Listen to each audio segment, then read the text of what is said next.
Hey guys, welcome back.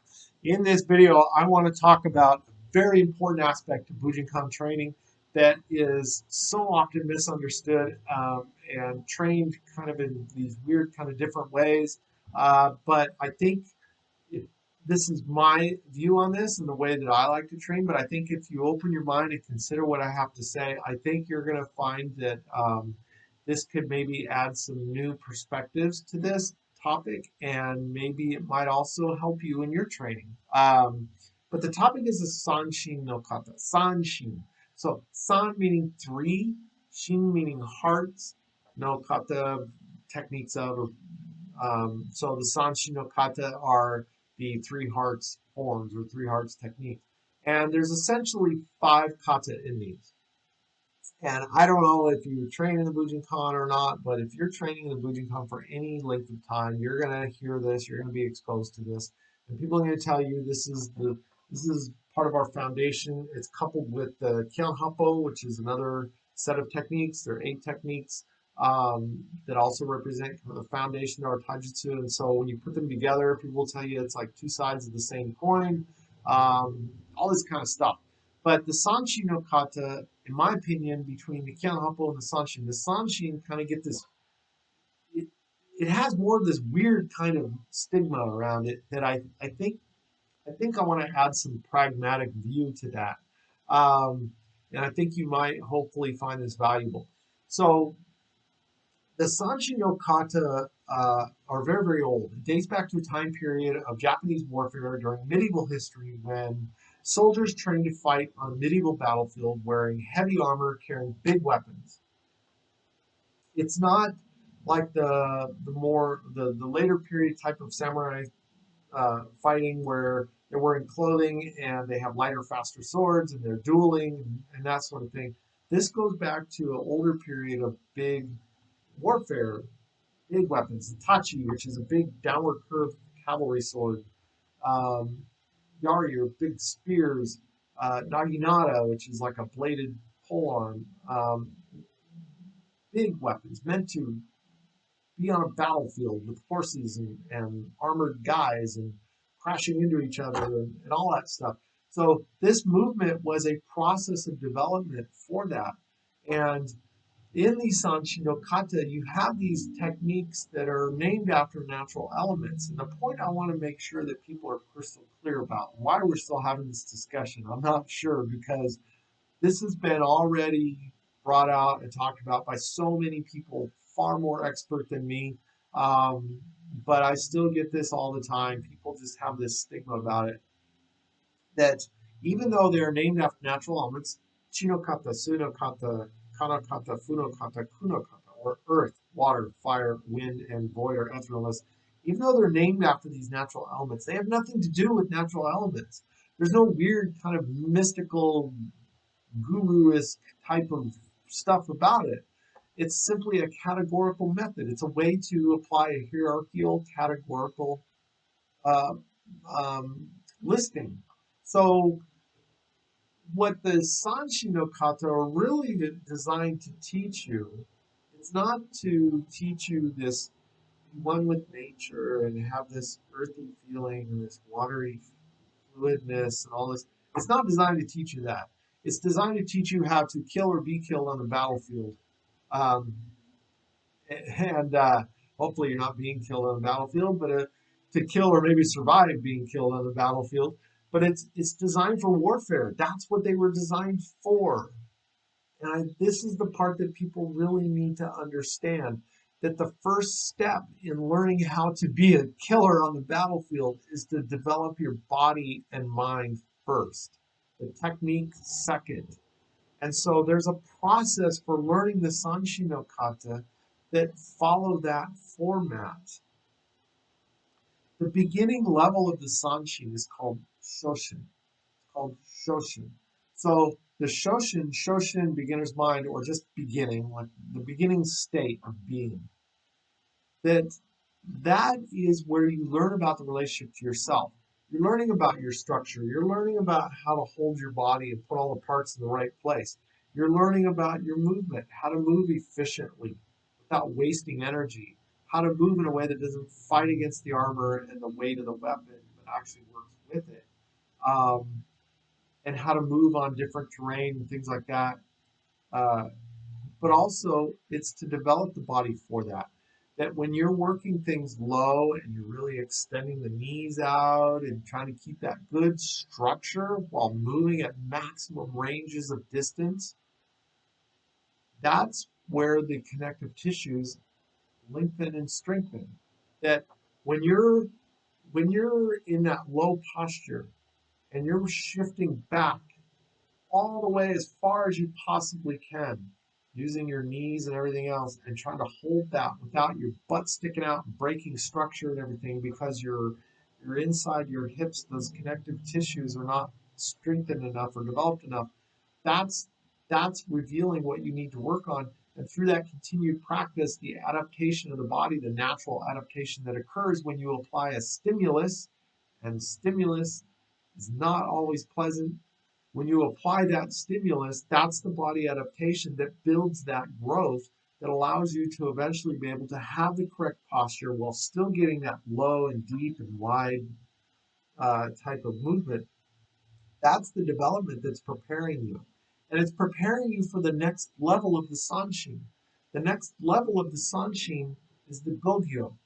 And the Gogyo, meaning 5 elements, but really Gogyo has to do with now you're doing it with a partner. A partner is throwing a punch at you, and you need that to now understand the importance of applying what you learned at the beginning to the relationship with somebody else, your attacker. And again, more development needs get revealed. So take example, Chino Kata, the very first one.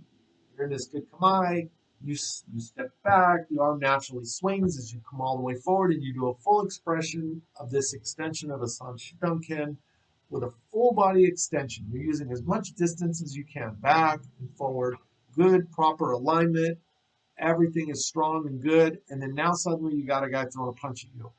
And what oftentimes ends up happening is that you move back, you go to do your full expression, and about halfway through, suddenly the guy's in your face because you haven't developed those connective tissues and that movement and that structure enough to be able to take you enough distance back to be able to then do that full expression to hit that opponent. So then you start working on that. The problem, the mistake that people make is that then they start cheating it. They start doing other things. They start doing a cross body strike instead of a full body strike. They start farther back. They all these things. They're trying to cheat it to make a result happen that they really haven't earned. They haven't earned that result. That's the point. You have to go through the pain and struggle of the growth process in order to deserve the positive end result of a properly executed technique. And people are willing to do that. They want to hurry up and make it a fight technique because it's more about winning than it is about developing. And when you get that mindset, the Sanshin become completely useless. So it's disrespecting that process. So you have to go through this process because if you practice the Shoshin level correctly, that solo practice that's so important to get the body to hold itself correctly, develop the body, and then learn how to move correctly, then the Gogyo method where now you're doing it, controlling that distance, timing, and angling without changing the core structure, without changing the movement, you're just able to do it at bigger distances. When you're able to do that enough, now you've earned the right to go into this last level, which is the Goshin level. And the meaning of Goshin, it's got some different kinds of meaning, but really it has to do with like perceptiveness. It kind of goes beyond just the rigidness of the technique, and it's more perceptive. So what that means is that instead of the chi sui kafuku, now it's you have all the correct structure of the techniques, the 5 kata. You have all that correct structure built. You have the right body, the connective tissue development, all these things at the same time. Your movement is good and clean, and you're able to do that in the right distancing, angling, and timing without having to change any of this other stuff. Now it becomes where you can move any way Any method you can move, but it uses that same thing. So it's perceptive. It's you're moving, you're doing the right thing at the right time, at the right distance, with the right structure. It all comes together in correct form. It doesn't mean you cheat to make that level. It's that you have developed yourself that naturally happens. Cheating is not natural. When you cheat, how you do, when you have to change something to make it work, that's not, there's no natural progression. You're just cheating it. And so, again, it's more about developing. It's not about winning. Because it's easy to defeat it, okay, who's cooperative.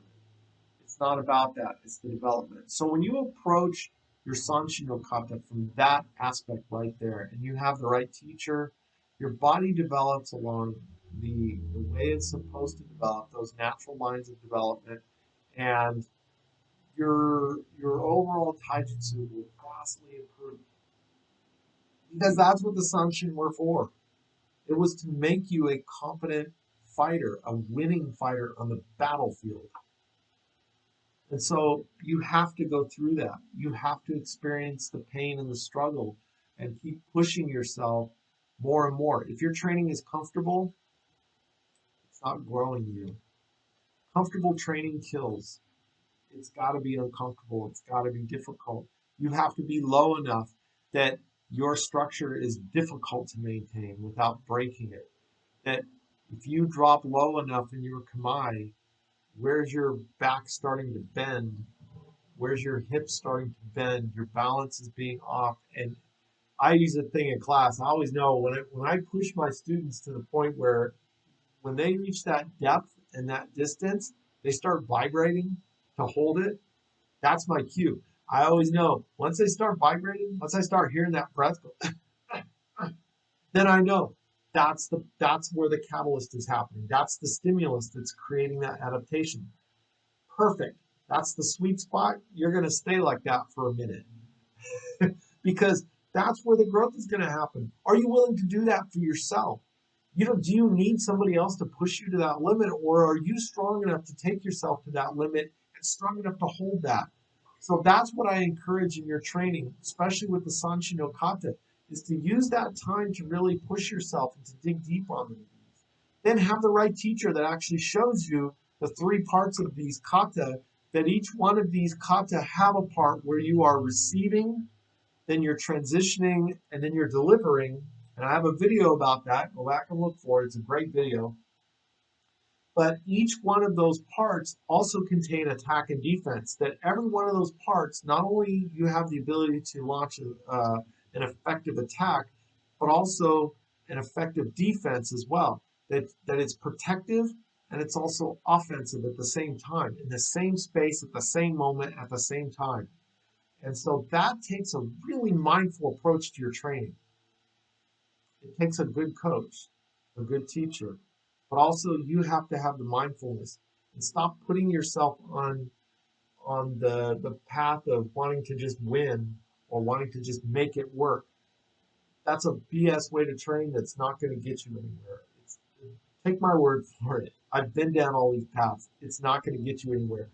Allow yourself to experience the struggle. Allow a technique to fail. Allow these things to happen and struggle through trying to constantly seek that perfection, trying to seek that right way of doing something, even if you struggle for years just to get it remotely right. Do it. It's worth it. And that's the challenge we have as martial artists, is that we have to confront ourselves every time. And it's your mind that decides when you want to give up.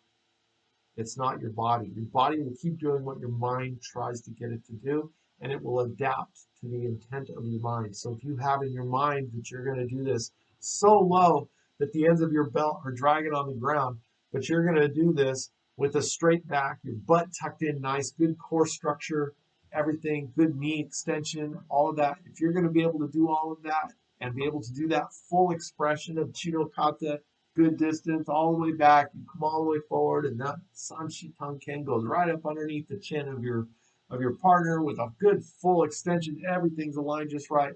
If that's your idea of perfection of that one kata, how long do you think it'll take you to get there, and what are you willing to do to get it? And if you practice that way, everything else in your training is going to improve.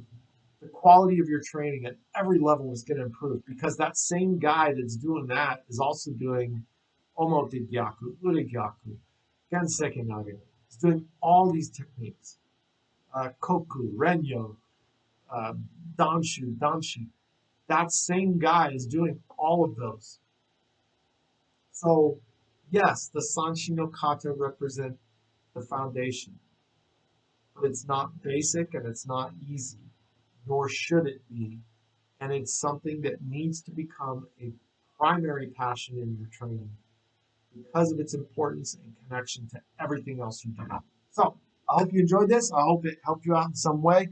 Please drop me a like. If you haven't already, please subscribe to my channel. I have a dismal few people that follow, and I really appreciate all of that. My purpose is not to be the next big internet sensation. I just want to have an outlet to share my views and maybe inspire some people. Bujinkan is a community. It's not a martial art. We have martial arts in the Bujinkan, but the Bujinkan itself is a community. And I'm here, just like everybody else, to learn and grow and develop. And so we can all learn from each other. So, again, thank you very much. And as I always say, stay happy, stay healthy, and keep training.